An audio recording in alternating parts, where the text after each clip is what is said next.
Last summer, Chu, who's a teacher, went to a training where he learned about some research-based practices that he's excited to use to help his students learn.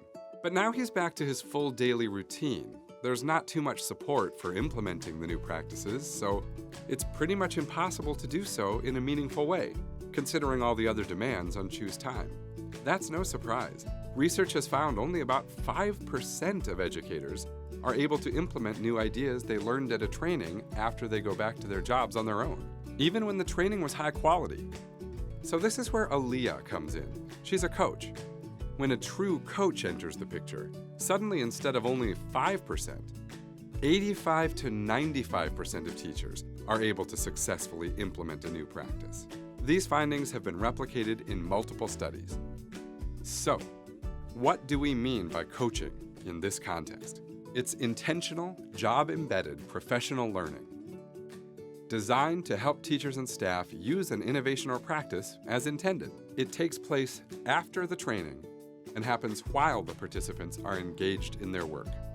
Chu feels it helps to have a peer by your side, someone who's skilled in reflective conversations, someone with an open, self-reflective, and culturally responsive mindset, someone who knows you'll run into internal and external barriers to reaching the goals you've set, and knows how to help you make a plan to get past them. Someone with dedicated time and skills to help you step back and analyze what the data says about whether your efforts are making the impact you want.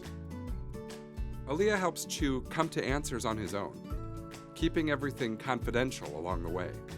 So Chu gets to practice the new skills he learned in his training in an environment that's safe and judgment-free. You're probably familiar with this kind of one-on-one instructional coaching. But Aaliyah has a varied job in her district. She's also coached the district leadership team as they've looked at what data shows about reducing achievement gaps. She coaches principals too.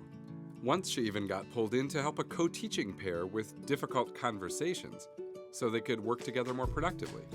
Not every coach has the skills to coach in all these situations, but there are some commonalities to what all these kinds of coaching look like when coaching is working well. One of the reasons Aaliyah is able to support Chu is that her administrators understand and have made crystal clear what effective coaching is. Aaliyah's job description is well thought out, and there's been common training in the district on what makes a coach a coach. Now, Aaliyah has visited neighboring districts where staff haven't had time to comb through the research and develop their own clear definition of coaching. As a result, these coaches aren't really doing the same practice that was proven in the research. And so despite the district's investments of time and money, they're not getting most of the benefits of coaching.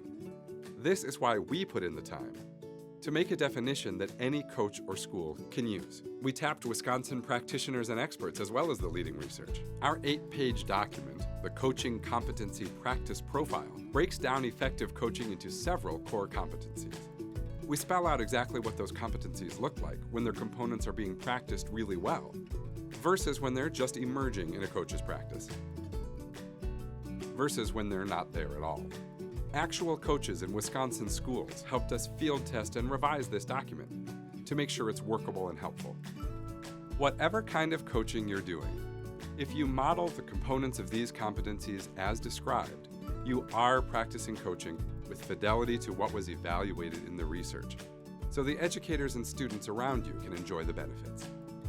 We're also providing other materials to help make the most of coaching, including some focused on the roles administrators can play.